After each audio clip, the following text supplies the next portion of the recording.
एक लड़की होती है जिसकी उम्र करीब करीब 14 से 15 साल होती है और वो एक हॉस्पिटल में एक बेड पर लेटी हुई थी। और जब उसके पास में एक सफाई कर्मचारी सफाई के लिए आता है और वो जैसे ही आंख खोलकर देखती है कि ये एक लड़का है तो वो तेज तेज से चीखने लगती है, चिल्लाने लगती है, डर जाती है। इसीलिए उस लड़की को ऐसी जगह पर रखा जाता है जहाँ पर लड़का मर्द बिल्कुल भी अलाउ नहीं होता। उसके साथ सिर्फ और सिर्फ महिला और लड़कियां काम कर सकती हैं, फिर नर्स हो या सफाई कर्मचारी हो या फिर डॉक्टर हो।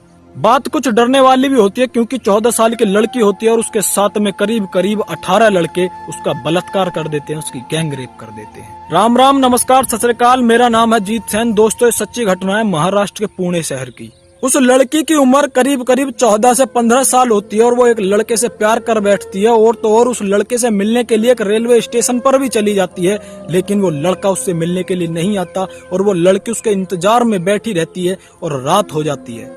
इसी बीच में एक ऑटो वाले की नजर उस लड़की पर पड़ती है और वो बैठकर वहां पर रो रही थी। तो वो ऑटो ड्राइवर उससे पूछता है कि बहन क्या हुआ, तुम रो क्यों रही हो? तो वो लड़की उस लड़के से बताती है कि ऐसे ऐसे मैं एक लड़के से प्यार करती हूँ, उसका इंतजार कर रही हूँ, लेकिन वो अभी तक आया नहीं। उसकी बात सुनकर वो ऑटो ड्राइवर वहां से चला जाता है और करीब करीब 10 से 15 मिनट बाद वापस उस लड़की के पास आता है और कहता है कि वो लड़का बाहर आ चुका है और तुमको बुला रहा है। तुम्हारे पास वो इसलिए नहीं आ रहा क्योंकि उसको शर्म महसूस हो रही है क्योंकि वो लेट हो गया। जैसे ही वो लड़की उस ऑटो ड्राइवर की बात सुनती है तो खुशी के मारे उसके साथ चल देती है और जैसे ही थोड़ी दूर चलने के बाद वो लड़का ऑटो ड्राइवर उस लड़की को पीने के लिए पानी देता है और वो जैसे उस पानी को पीती है थोड़ी देर बाद उसके आंखों के आगे अंधेरा आना चालू हो जाता है और वो बेहोश हो जाती है। वो उसको पकड़कर अपने ऑटो में रखकर और उसको एक ऐसी जगह पर ले जाता है जहाँ पर कम से कम 14 से 15 लोग होते हैं और बारी बारी से उस लड़की का बलात्कार करते हैं करीब करीब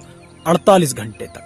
जब वो रो रही थी, बिलक रही थी, चीख रही थी और कह रही थी कि मुझको रोटी ना सही पानी तो दे दो, लेकिन वो दरिंदे उसकी एक भी बात नहीं सुनते और वो देते भी हैं तो सिर्फ और सिर्फ उसको थप्पड़ देते हैं, उसको चांटे देते हैं, उसकी पिटाई करते हैं।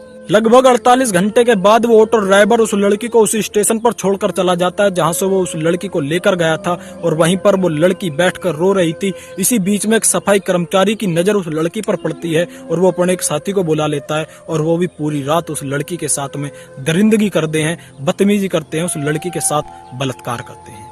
बाद में जब वो पुलिस स्टेशन जाती है, एक महिला को अपनी पूरी कहानी बताती है तो करीब करीब पुलिस 16 लोगों को अपनी हिरासत में ले लेती है। दोस्तों, इस वीडियो का उद्देश्य किसी को डराना धमकाना बिल्कुल भी नहीं है, बल्कि आपको जागरूक करना, आपको सचेत करना। और आप सभी ने इस वीडियो से क्या सीखा कमेंट बॉक्स में जरूर बता देना। जय हिंद, जय भारत।